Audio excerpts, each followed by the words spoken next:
नमस्कार बंधुरा আপনারা দেখছেন দেশি মুরগি পালন বাংলা। ওয়েস্ট বেঙ্গল পশ্চিম মেদিনীপুর থেকে আমি রিজাউর মণ্ডল। আজকের বিষয় আজোলা কিভাবে বাড়িতে চাষ করা হয় সে সম্বন্ধে কিছু আলোচনা। আপনাদের বাড়িতে কিংবা ফার্মের সামনে যদি আজোলা চাষ করতে পারেন, এতে যেমন পুষ্টি পাওয়া যায় তেমন খাবার খরচও কিছুটা কম করা যায়। তাই কম খরচে বা জিরো পয়সা খরচে আজোলা চাষ করে আপনি কিছু খরচ বাঁচাতে পারেন এবং মুরগির পুষ্টি ভরপুর সম্বন্ধে প্রয়োজন মতো মেটাতে পারেন। আপনাকে আজোলা চাষ করতে হলে প্রথমেই একটা কালো পলিথিন লাগবে, বড় সাইজের বা তিরপল, এবং মাটি 1 ফুট মাপের খুলতে হবে গর্ত।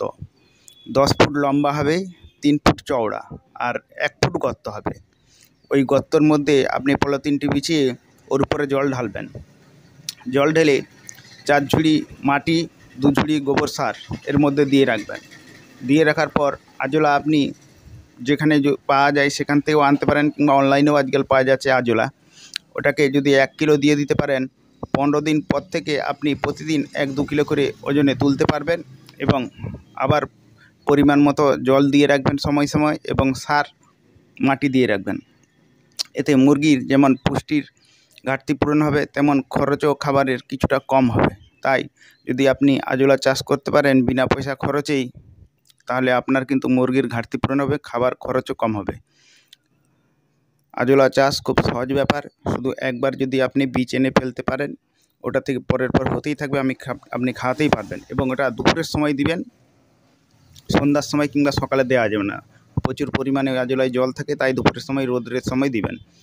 বর্ষার সময় হালকা মাত্রায় কিংবা না দেওয়াই ভালো। তাই ভিডিওটি যদি ভালো লাগে একটি লাইক করবেন, শেয়ার করবেন এবং কমেন্ট করবেন। চ্যানেলটি অবশ্যই সাবস্ক্রাইব করবেন। এই চ্যানেলটিতে হাঁস মুরগির অসুখ বিসুখ সম্বন্ধে আলোচনা করা হয় এবং উপদেশ দেওয়া হয়। তাই ভিডিওটি সম্পূর্ণ দেখার জন্য আপনাকে অসংখ্য ধন্যবাদ জানাই দেশি মুরগি পালন বাংলা ইউটিউব চ্যানেলের পক্ষ থেকে। নমস্কার।